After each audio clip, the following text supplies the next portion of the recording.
Olá, você está no canal Bruno Johnson e eu quero fazer aqui uma análise da entrevista do Flávio Bolsonaro para o canal Terça Livre TV no YouTube, que aconteceu ontem à noite, depois de muita polêmica envolvendo o nome do senador Flávio, que não quis assinar a CPI da Lava Toga, acredito que contrariando a maioria do seu eleitorado, ele veio e se justificou, explicou. E dou os parabéns pela atitude, por explicar os motivos. A entrevista num todo foi muito boa. Eu concordo com o Flávio em quase tudo que ele falou, em todos os temas ali, menos na questão da CPI da Lava Toga. Aí eu tenho alguns questionamentos e discordâncias, tá bom? Vamos comentar aqui, mas antes também eu quero dar os parabéns ao Alan dos Santos pela condução da entrevista, pelo profissionalismo. Eu percebi que tinha gente lá criticando o Alan. Alan, você tem que pressionar, você tem que discordar, não pode deixar ele tem que falar isso não. Gente, não é assim que as coisas são. Jornalismo requer seriedade, requer respeito, porque quando você está com um convidado, o benefício é do convidado, a palavra é do convidado. Você não pode constranger um convidado, uma vez que você está na sua casa, com o seu público, com todas as vantagens a seu favor, seria até covardia. Se eu receber o Flávio aqui ou qualquer outra pessoa, eu tenho que respeitar. A palavra dele, eu estou convidando para ele se justificar. Tá bom? Eu não posso, Flávio, explica isso. Não, o senhor está errado. Não quero isso. O senhor tem que mudar o discurso. Não me convenceu, conta outra. Não, é uma entrevista, né? O Alan dos Santos pode chegar hoje e botar o seu ponto de vista. Olha, o que o Flávio disse ali, tá? Eu discordo ou concordo, sei lá, mas você não pode constranger um convidado, tá certo? Fez muito bem o Alan dos Santos. Por isso o convidado vai, porque ele provavelmente já tinha garantia que será respeitado, terá o espaço de fala, lá no Terça Livre. Tá certo, gente? Jornalismo é assim, a Leda, o Sem Censura lá, é a Leda ou Ieda? Acho que é Leda, né? Ela recebe Guilherme Boulos, ela recebe Bolsonaro, recebe gente de esquerda, direita, respeita todo mundo, não é? Então vamos lá, vamos falar agora do Flávio Bolsonaro aí. Minha análise. Eu imaginei que o Flávio ia ter esse argumento, Não é novo esse argumento, inclusive muitos defendem esse mesmo argumento, de que a CPI da Lava Toga não é boa, porque vai gerar uma guerra institucional, um conflito institucional, e a quem interessa uma guerra institucional? O Brasil não quer, não precisa. Gente, pelo menos é o que ele aponta o que pode acontecer, eu não digo que vai acontecer. Eu vejo a CPI como uma investigação com seus trâmites, suas ordens, limites, momento. Agora, terá atrito? Cara feia? Lógico que sim. Normal?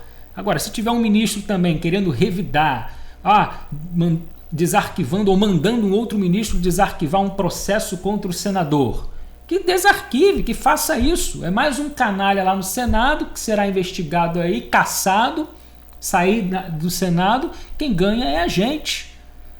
Eu acho que até certos conflitos são necessários. Não digo uma guerra, mas certos conflitos são necessários para que algumas coisas mudem.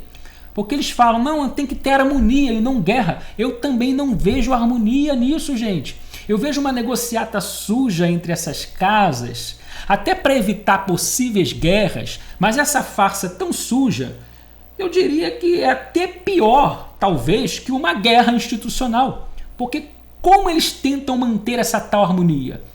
Não conta que eu não conto. Arquiva lá que eu arquivo aqui. Segura lá que eu seguro aqui. Me protege que eu te protejo. Onde nós vamos parar com isso? Quem apanha todo dia somos nós. Porta aberta para continuarem roubando e um tendo a proteção do outro. Porque infelizmente é assim o sistema. A autonomia do Senado é o único ali que pode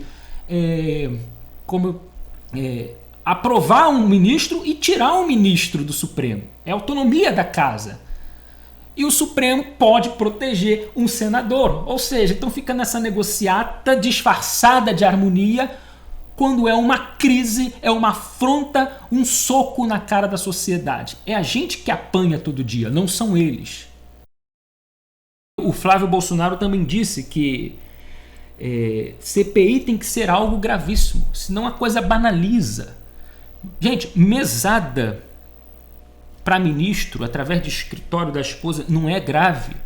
Inquérito que censura a revista com crítica ou com informação verídica de um ministro, censura, não é grave.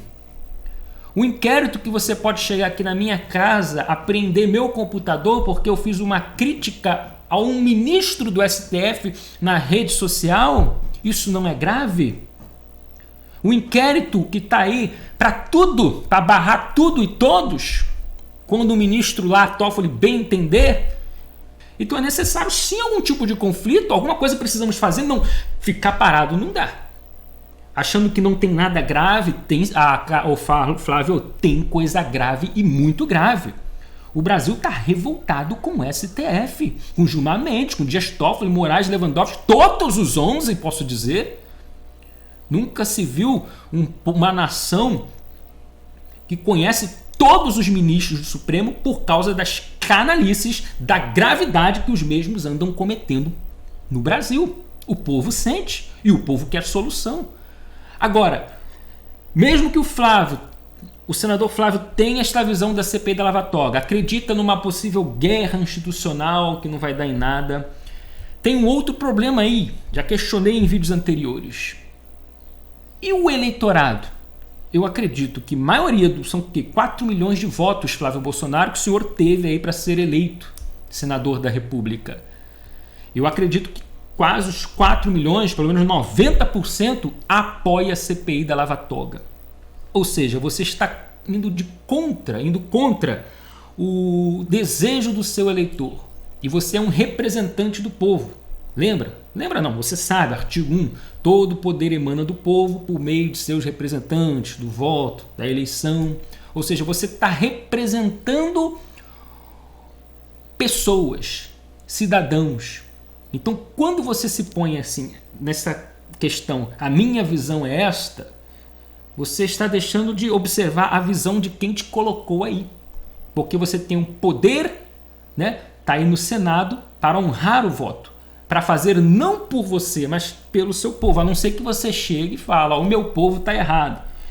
Os meus eleitores, a maioria dos meus eleitores está errado. Estão errados todos vocês aí que votaram em mim. Que a CPI não pode acontecer, vai ter uma guerra institucional e isso não interessa a ninguém. Eu não acredito nesta guerra.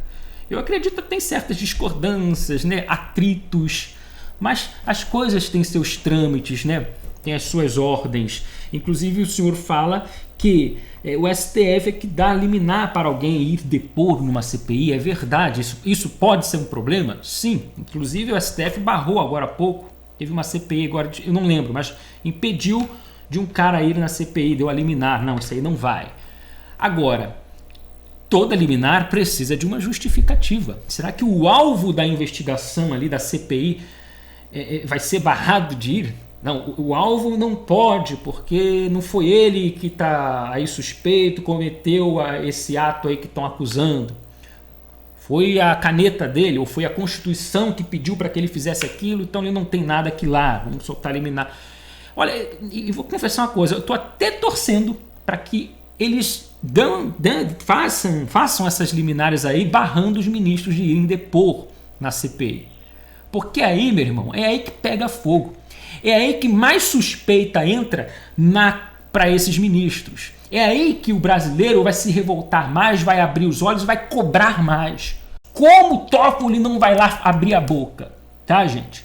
E você que fica com esse argumento, não estou falando do Flávio, mas pessoas, até inscritos aqui, CPI não adianta nada, sempre acaba em pizza. Gente, se acabar em pizza ou não, se acabar de maneira positiva, maravilha.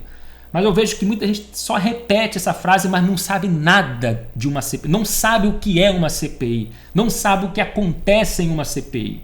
Tá bom? Observe uma CPI. CPI, minha gente, as pessoas abrem a boca. Independente do resultado, abrirão a boca. Quebra de sigilo, se necessário for, dependendo da situação. Vamos ver até onde pode ir quebra de sigilo nessa situação. Mas coisas podem acontecer na CPI da Lava Toga que não podem acontecer agora. Eu acredito que tem parlamentares dispostos a fazerem perguntas relevantes, precisas, necessárias. E só pelo fato do ministro não querer responder, a suspeita já aumenta, a coisa começa a feder para ele mesmo e o brasileiro não vai tolerar. Não vai tolerar. Então, deixa ter liminar barrando. É isso que eu quero ver até. Tá certo? Sou a favor sim da CPI da Lava Toga, não acredito em guerra institucional, acredito em atritos internos momentâneos, canalice, né, dos próprios ministros, mas guerra não. E esse negócio também, um papo que circula muito por aí, não é momento de CPI da Lava Toga, porque estamos aprovando alguma coisa aqui, tem uma reforma ali, outra lá. Gente, se pensar assim, nunca vai ser tempo para nada, nunca vai ser o momento. Porque sempre vai ter alguma coisa acontecendo em Brasília, no Congresso, uma reforma sendo estudada, votada. Então esse discurso ele é eterno, não é momento, nunca será o momento. Então para mim não cola, é um momento sim, aliás já passou do momento. Eu acho que a CPI da Lava Toga é uma tentativa que nós temos. Nós temos aí o grupo Muda Senado, Muda Brasil, uma união que nunca aconteceu. O Senado usando da sua autonomia para fazer o que pode fazer. Não tem essa de desarmonia. Não tem harmonia não, minha gente. Tem uma falsidade do caramba ali naquele meio. Um protege o outro. E parabéns aos senadores que estão lá. Vamos aqui cumprir o nosso papel. CPI da Lava Toga. Estão votando de maneira responsável sim. Esses senadores do Muda Senado. Não interessa, não quero saber ministro. Eu quero saber mesmo que mesada é essa. Que inquérito é esse. Nós precisamos de senadores assim, dispostos a resolver problemas institucionais. Porque eu acredito que quem votou não tem rabo preso. Não estou dizendo que o Flávio tenha rabo preso. Pode ser que ele tenha essa visão mesmo da guerra institucional, que isso não será boa. Mas muitos não querem votar. O PT é contra a CPI da Lava Toga. Por quê? É rabo preso. Dias Toffoli está lá para arquivar todos os processos de petistas. Por que muita gente se candidata? Porque Gleisi desceu do Senado para deputada, Aécio desceu de Senado para deputado, foram privilegiados. Ministros do STF arquivando, cancelando tudo. Os podres desses caras. E para encerrar, gente, é uma coisa que o Flávio já disse há muito tempo atrás, que ele não pode fazer certas coisas, tomar certas atitudes no Senado, porque ele é filho do presidente. Cara, desculpa, mas até hoje eu não consegui engolir isso. Por ser filho de um presidente, ele tem um teto, são palavras do Flávio, ele tem um teto, ou seja, limite. Porque se ele votar a favor de algo contra o STF, por exemplo, ele pode ser interpretado de uma outra maneira, como se ele estivesse ali recebendo ordem do presidente Jair Bolsonaro e o ministro querer, né, confrontar, revidar contra o presidente Jair, né, por causa da posição do Flávio. Eu não acredito nisso. Eu acho que o Flávio é independente, eu acho que o próprio Bolsonaro já assumiu essa independência de cada um dos seus filhos. Meu filho é meu filho, eu sou eu. Se meu filho tiver contas a prestar, vai prestar. Se tiver que pagar, vai pagar. Né? Já mostrou ali, ó, ele é ele, eu sou eu. E nenhum ministro é burro. E o Flávio tem autonomia para falar o que ele faz por ele. Né? O Flávio pode chegar, estou fazendo por mim. Ou melhor ainda, estou fazendo pelo meu eleitor, honrando o voto. É só provar. Toffoli, olha aqui nas redes sociais, #AssinaFlávio, como eu vou contrariar o meu eleitorado? Flávio, isso, pelo menos na eleição, poderia ter explicado, né? Olha, eu quero ser o seu senador, mas eu terei limites. Não vou poder votar em tudo, porque pode ser interpretado por eu ser filho do presidente. Aí a gente pensaria duas vezes, porque eu quero um senador que não tenha teto na hora de votar alguma coisa importante para o Brasil. Aí na próxima eleição eu vou pensar duas vezes. Mesmo que o Flávio seja julgado, inocentado, né? O Flávio foi perseguido realmente, não tem nada a ver. O Flávio não está envolvido com nada. Caramba, eu vou fazer festa. Parabéns, engole esquerda, engole petezada. Tá provado aqui a inocência do Flávio. Mesmo assim, eu vou ter que pensar 2 vezes ao votar no Flávio numa próxima eleição para Senado, daqui a 8 anos talvez, porque ele é filho do presidente e terá limites para votar em certas questões. Aí não dá. Eu quero um senador que não tenha teto na hora de tomar decisões. Então, são essas as minhas análises, os meus questionamentos, discordâncias. Eu não me senti representado pelo meu senador, assim como muitos outros eleitores, pela posição dele em relação à CPI da Lava Toga. Deixa o seu comentário aí, seu like, concorda, discorda. Parabéns, Alan dos Santos, pela entrevista, Terça Livre. Parabéns ao Flávio Bolsonaro pela justificativa, o seu direito, né? Você tem as suas posições. E vamos nessa. Comunismo aqui não. Valeu, gente.